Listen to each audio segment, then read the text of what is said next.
BPL এর শুরু থেকেই সৃষ্টি হয় নানা বিতর্ক। এবার নতুন করে হানা দিয়েছে আরেক বিপত্তি। বিপিএল এর মাঝপথে এসে বিপাকে পড়েছে সিলেট স্ট্রাইকার্স। কিন্তু হঠাৎ কী কারণে বিপদে পড়ল সিলেট স্ট্রাইকার্স, বিস্তারিত জানাচ্ছেন শিহাব ইসলাম।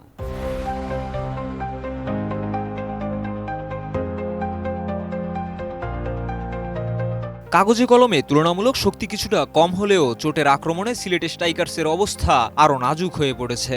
দলের অধিনায়ক আরিফুল হক জানিয়ে দিয়েছেন, বর্তমানে দলের সব ক্রিকেটারই যেন চোটের শিকার। বিশেষত উইকেট কিপিংয়ের সমস্যা তো সিলেটের জন্য বড় এক মাথা ব্যথা হয়ে দাঁড়িয়েছে। দলটির একাদশে ৩ জন নিয়মিত উইকেট কিপার ব্যাটার থাকলেও তারা কেউই কিপিংয়ের জন্য ফিট নন। নিয়মিত উইকেট কিপারদের শারীরিক সমস্যার কারণে বাধ্য হয়ে কিপিং করতে হচ্ছে রনি তালুকদারকে, যিনি স্বাভাবিকভাবে উইকেট কিপিংয়ের দায়িত্বে থাকেন না। এর মধ্যে দলের বিদেশি অলরাউন্ডার রাকিম কর্ণওয়ালও চোটের কারণে ফিরে গেছেন দেশে।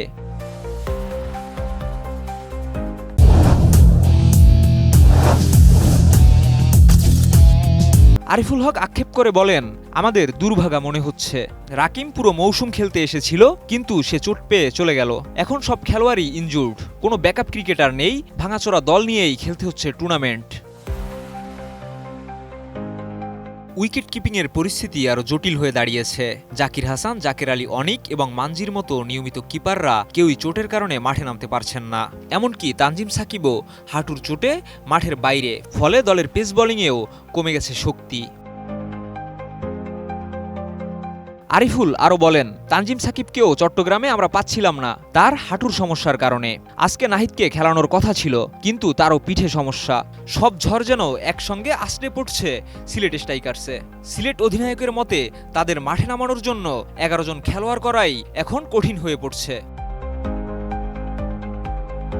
চোটের মধ্য দিয়েই সিলেট স্ট্রাইকার্সকে নিজেদের খেলা চালিয়ে যেতে হচ্ছে। দলের সমর্থকদের প্রত্যাশা পূরণ তো এখন দূরের কথা, বরং টুর্নামেন্টে নিজেদের অস্তিত্ব টিকিয়ে রাখাই এখন হয়ে উঠছে এক কঠিন চ্যালেঞ্জ। বর্তমানে সিলেট স্ট্রাইকার্স 9টি ম্যাচ খেলেছে, যার মধ্যে 2টি ম্যাচে জয়লাভ করেছে এবং 7টি ম্যাচে পরাজিত হয়ে 4 পয়েন্ট নিয়ে পয়েন্ট টেবিলের তলানিতে অবস্থান করছে। শিহাব ইসলাম, এটিএন নিউজ।